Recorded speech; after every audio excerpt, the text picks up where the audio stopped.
Selamat malam, berjumpa lagi dengan kami Jemaat Elim Balikpapan dari Gedung Gereja Cabang Kebaktian Bukit Gerbang Indah kilometer 24 dalam doa malam dan edisi rehat Jumat tanggal 19 Juni tahun 2020. Mari arahkan hati dan pikiran kita untuk menerima lawatan Tuhan. Sebelum kita membaca, mendengarkan sebagian kecil firman Tuhan, mari kita dahulukan di dalam doa. Kita berdoa. Tuhan Maha Besar, Tuhan Maha Kasih buat kehidupan kami. Terima kasih ya Tuhan, karena sampai pada saat ini Engkau tetap melindungi dan selalu menyertai kami ya Tuhan. Bukti nyata ya Tuhan, kami masih diberikan kesehatan, sehingga kami boleh melakukan aktivitas kami sehari-hari dengan baik seturut dengan kehendak-Mu.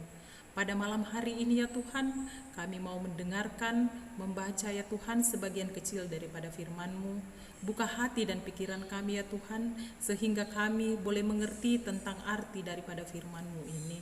Tuhan Allah Bapa kami yang ada di dalam surga, bersabdalah kepada kami semua ya Tuhan, karena kami telah siap untuk mendengarkan firman-Mu. Di dalam nama anak-Mu Yesus Kristus yang adalah Tuhan dan Juru Selamat kami yang hidup. Amin. Pembacaan Alkitab pada malam hari ini diambil dari kitab Ibrani 2 ayat yang kelima sampai ayatnya yang ke-18. Ibrani 2 ayat kelima sampai ayatnya yang ke-18. Firman Tuhan berbunyi, Yesus seketika lebih rendah daripada malaikat-malaikat. Sebab bukan kepada malaikat-malaikat telah ia taklukkan dunia yang akan datang. Yang kita bicarakan ini, ada orang yang pernah memberi kesaksian di dalam suatu nas, katanya, apakah manusia sehingga engkau mengingatnya, atau anak manusia sehingga engkau mengindahkannya? Namun engkau telah membuatnya untuk waktu yang singkat sedikit lebih rendah daripada malaikat-malaikat, dan telah memahkotainya dengan kemuliaan dan hormat. Segala sesuatu yang engkau taklukkan di bawah kakinya. Sebab dalam menaklukkan sesuatu kepadanya, tidak ada suatu pun yang dikecualikan yang tidak takluk kepadanya. Tetapi sekarang ini belum kita lihat bahwa segala sesuatu telah ditaklukkan kepadanya. Tetapi dia yang untuk waktu yang singkat dibuatnya sedikit lebih rendah daripada malaikat-malaikat, yaitu Yesus, kita lihat yang oleh karena penderitaan maut dimahkotai dengan kemuliaan dan hormat, supaya kasih karunia Allah ia mengalami maut bagi semua manusia. Sebab memang sesuai dengan keadaan Allah yang baginya dan olehnya segala sesuatu dijadikan, yaitu Allah yang membawa banyak orang kepada kemuliaan, juga menyempurnakan Yesus yang memimpin mereka kepada keselamatan dengan penderitaan. Sebab ia menguduskan, dan mereka yang dikuduskan, mereka semua berasal dari satu. Itulah sebabnya ia tidak malu menyebut mereka saudara. Katanya, aku akan memberitahukan namamu kepada saudara-saudaraku dan memuji-muji engkau di tengah-tengah jemaat. Dan lagi, aku akan menaruh kepercayaan kepadanya. Dan lagi, sesungguhnya inilah aku dan anak-anak yang telah kuberitakan Allah kepadaku. Karena anak-anak itu adalah anak-anak dari darah dan daging, maka ia juga menjadi sama dengan mereka dan dapat mendapatkan bagian dalam keadaan mereka, supaya oleh kematiannya ia memusnahkan dia, yaitu iblis yang berkuasa atas maut, dan supaya dengan jalan demikian ia dibebaskan mereka yang seumur hidupnya berada dalam perhambaan oleh karena takutnya pada maut. Sebab sesungguhnya bukan malaikat-malaikat yang ia kasihani, tetapi keturunan Abraham yang ia kasihani. Itulah sebabnya maka dalam segala hal ia harus disamakan dengan saudara-saudaranya, supaya ia menjadi imam besar yang menaruh belas kasihan dan yang setia kepada Allah untuk mendamaikan dosa seluruh bangsa. Sebab oleh karena ia sendiri telah menderita karena pencobaan, maka ia dapat menolong mereka yang dicobai. Demikianlah firman Tuhan. Amin. Tema perenungan kita pada malam hari ini adalah merendah untuk sebuah tujuan. Umpama diong pena belanda den pempatuan. Saudara-saudara yang dikasihi oleh Tuhan, siapapun kita akan merasa tersinggung ketika kita direndahkan. Kita akan merasa tidak dianggap atau tidak dihargai.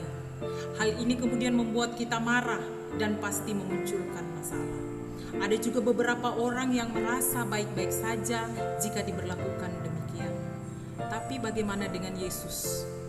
Ada dua hal yang menarik dalam pembacaan kita, di mana dikatakan bahwa pada satu waktu Yesus lebih rendah daripada malaikat-malaikat, tetapi selanjutnya dituliskan bahwa Yesus dimahkotai dengan kemuliaan dan hormat. Dijelaskan bahwa dalam kerendahan itulah Yesus kemudian mengalami penderitaan yang akan menjadi saluran keselamatan bagi semua orang.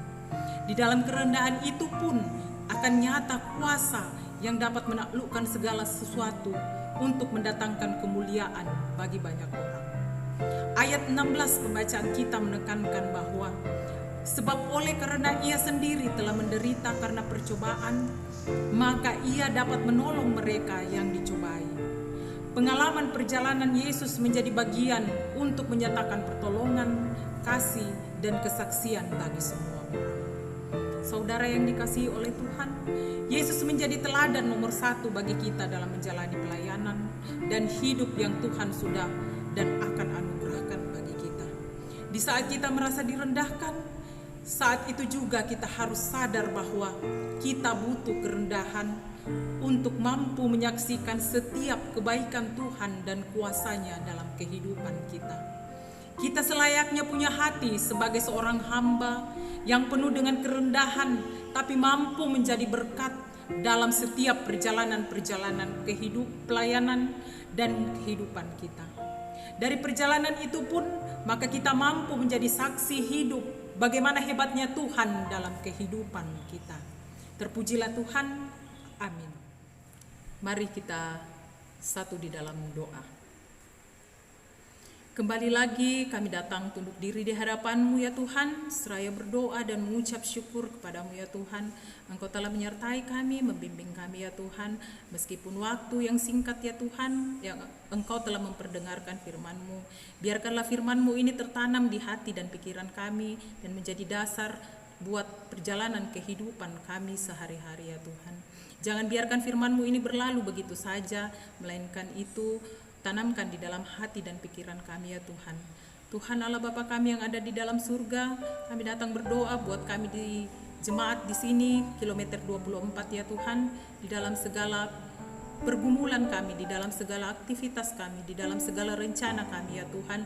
Engkau selalu menyertai dan membimbing kami ya Tuhan. Engkau selalu membimbing, menyertai kami di dalam setiap perjalanan kehidupan kami ya Tuhan.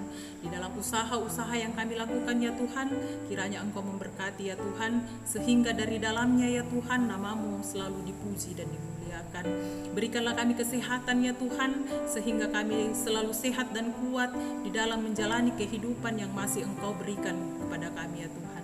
Tuhan Allah Bapa kami yang ada di dalam surga, kami berdoa buat orang-orang yang sakit ya Tuhan, yang ada di luar sana. Datang sebagai dokter yang tidak kelihatan menjamah sakit penyakitnya ya Tuhan, sehingga mereka boleh sembuh dari penyakitnya, dan dari dalamnya nama-Mu tetap selalu dipermuliakan. Tuhan Allah Bapa kami yang ada di dalam surga, berkatilah semua rencana-rencana ke depan kami ya Tuhan, di dalam menjalani kehidupan kami ya Tuhan. Kiranya Engkau selalu menopang kami dengan kasih-Mu, sehingga kami selalu merasa aman dan nyaman di dalam pelukan kasih-Mu Tuhan. Tuhan Yesus, inilah doa sembahyang kami ya Tuhan, di dalam nama anak-Mu Yesus Kristus yang adalah Tuhan dan Juru Selamat kami yang hidup. Amin. Demikianlah doa malam kita pada malam hari ini. Terima kasih, Tuhan Yesus memberkati.